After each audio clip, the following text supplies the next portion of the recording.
Hello, mapagpalang umaga po mga kapatid. Kumusta po kayong lahat? At purihin ang Panginoon na ginising na naman tayo muli sa umagang ito. Ang ating morning devotion po ay pinamagatan po natin the greatest gift. At ang verse po natin ay mula sa John chapter 1 verse 45. Philip found Nathanael and told him, "We have found the one Moses wrote about in the law, and about whom the prophets also wrote, Jesus of Nazareth, the son of Joseph." Amen. Sabi po dito sa ating Our Daily Bread, over the years, my friend Barbara has given me countless encouraging cards and thoughtful presents. After I told her I'd received Jesus as my Savior, she handed me the greatest gift she'd ever given me, my first Bible. She said, "You can grow closer to God and mature spiritually by meeting with Him daily, reading Scripture, praying, and trusting and obeying Him." My life changed when Barbara invited me to get to know God better. Barbara reminds me of the Apostle Philip. After Jesus invited Philip to follow him in John chapter 1 verse 43, the apostle immediately told his friend Nathanael that Jesus was the one Moses wrote about in the law and about whom the prophets also wrote. Sa verse 45, so basahin po natin mula 43. The next day, Jesus decided to leave for Galilee. Finding Philip, he said to him, "Follow me." Philip, like Andrew and Peter, was from the town of Bethsaida. And then yung sa 45 po, yung nabasa natin kanina, Philip found Nathanael and told him, "We have found the one Moses wrote about in the law, and about whom the prophets also wrote, Jesus of Nazareth, the son of Joseph." When Nathanael doubted, Philip didn't argue, criticize, or give up on his friend. He simply invited him to meet Jesus face to face. "Come and see," he said in verse 46. Sabi po dito, sabi ni Nathanael sa verse 46, "Nazareth, can anything good come from there?" Nathanael asked. "Come and see," said Philip. So, I can imagine Philip's joy when he heard Nathanael declare Jesus as Son of God and the King of Israel in verse 49. What a blessing to know his friend wouldn't miss out on seeing the greater things Jesus promised they'd witness in verses 50 to 51. So basahin po natin from uh, start na lang natin sa 47.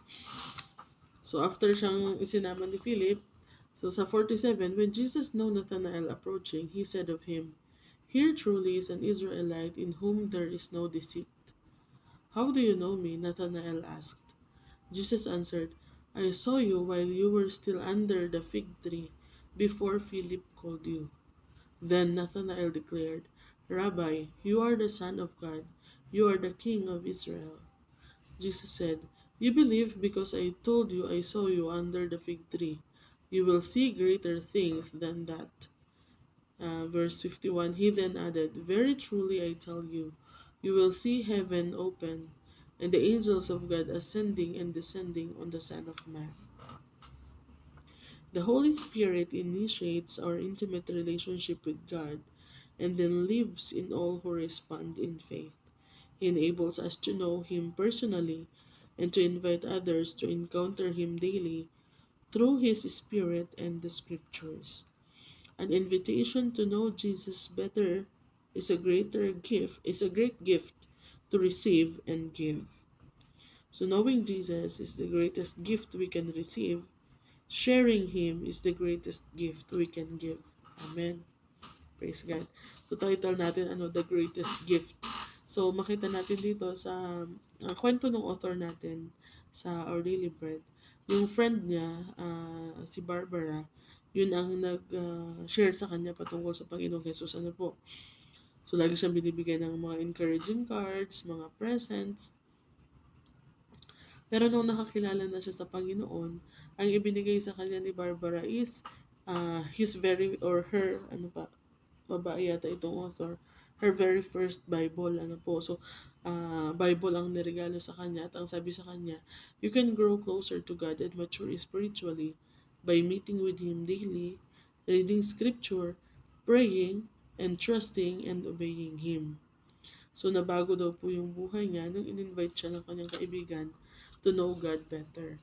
So, ma-relate natin dito sa nangyari kay Apostle Philip, ano po, nung tinawag siya ng Panginoon na follow me, hindi siya, yung agad-agad ba na,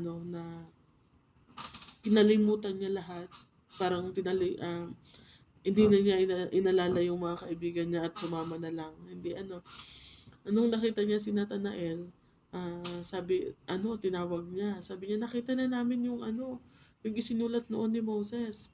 At yung isinulat ng mga propeta, nakita na namin siya, si Jesus, galing sa Nazareth. So ito si Nathanael, syempre nagduda siya kasi nga ang Nazareth ay hindi magandang reputation. So sabi niya, Nazareth? Meron bang mabuting magmumula sa Nazareth? So instead na makipag-argue, makipag-away sa kaibigan niya, ang sabi sa kanya ni Philip, halika, tignan mo. O, come and see. So, at nakita naman natin na nung ang kaibigan na mismo niya ang nakakita o nakakilala sa Panginoong Jesus at tinanggap niya, sabi nga ni Nathanael dito, you are the Son of God, you are the King of Israel. So nakita natin na yung kaibigan niya, si Nathanael, talagang tumanggap siya sa Panginoon at inacknowledge siya ang ating Panginoong Jesus bilang kanyang Diyos, bilang hari ng Israel. So, imagine the joy na nararamdaman ni Philip that time na yung kaibigan niya ay tumanggap din at nanampalataya doon sa pinapanampalatayanan niya, So, sa atin bilang mga Kristiyano, ang greatest, sabi nga po dito, ang greatest gift na matatanggap natin ay ang makilala ang Panginoong Jesus. At ang greatest gift na maibibigay din natin sa mga kakilala natin, sa mga mahal natin sa buhay, sa mga kaibigan natin is to share Christ, i-share natin sa kanila ang good news, ang Panginoong Jesus. At para sila man ay maranasan din nila ang buhay na kasama ang Panginoong Jesus. Katulad ng ginawa dito ni Philip, nung tinawag siya ng Panginoon, tinawag din niya yung kaibigan niya. At talagang sinabi niya, halika nang makita mo. So, maraming beses naman na nag-i-invite tayo tapos puro negative yung sagot sa atin. Minsan nakikipag-argue pa tayo, nakikipag-diskusyon para ipagtanggol yung ating pananampalataya. Hindi po natin kailangan na makipag-argue sa kanila. Kaya po ng Diyos na ipagtanggol ang sarili niya. Tularan natin si Philip, ang sabi lang niya, come and see. Try mo para makita mo. Subukan mo, wala namang mawawala. Yung ganun yung masabihin natin. Hindi natin kailangan makipag-argue, Sabihin na natin, para mapatunayan mo na nagsasabi ako ng totoo, di subukan mo din. And ang Diyos nang bahala sa kanila. Katulad dito, nung nakaharap na ni Nathanael ang Panginoong Jesus at nakausap na niya, wala siyang nagawa kundi sumuko at tanggapin talaga, na nakita niya mismo in his own eyes, narinig niya with his own ears, na ang Panginoon talaga ang anak ng Diyos at ang tagapagligtas, ang hari ng Israel. So, ganun din, invite lang tayo ng invite. I-share natin ang Panginoong Jesus. Kung ayaw nilang maniwala, hayaan lang natin. Sabihin natin, try nyo kasi para mapatunayan nyo. And the Lord will take care of the rest. Ang importante ay, andun po yung ating willingness to share Jesus Christ. Huwag po nating sarilinin yung gift na natanggap natin, yung kaligtasan na natanggap natin. Huwag po nating hayaang matapos sa atin na lang.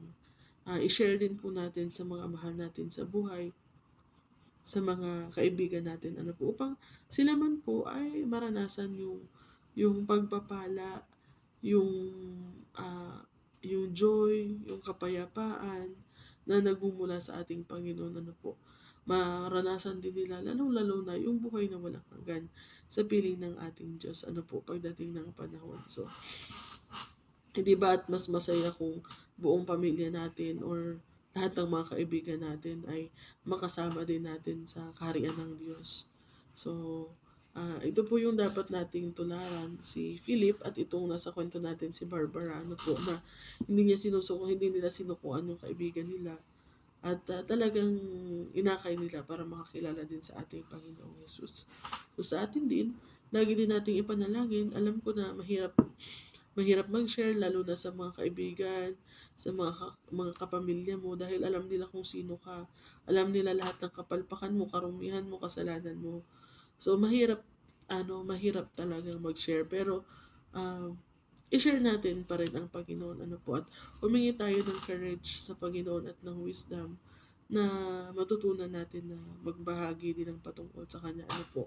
And pag tayo ay totoong nakakilala sa Panginoon, yung buhay mismo natin, yung ating binagong buhay, will be a good testimony ano po para sa kabutihan ng Diyos ano po para sa kapangyarihan ng Diyos na mismong yung mga tao sa paligid natin magtataka sila bakit siya naging ganyan dati ganito siya paano na siya naging ganyan paano siya nagbago so pagsumikapan din po natin sa tulong ng Diyos na yung ating buhay ay maging testimony, magandang testimony ng kadakilaan ng Diyos ano po na pagka tinignan tayo ng mga tao ay makikita talaga nila yung pagbabago ng Diyos sa ating buhay ano po.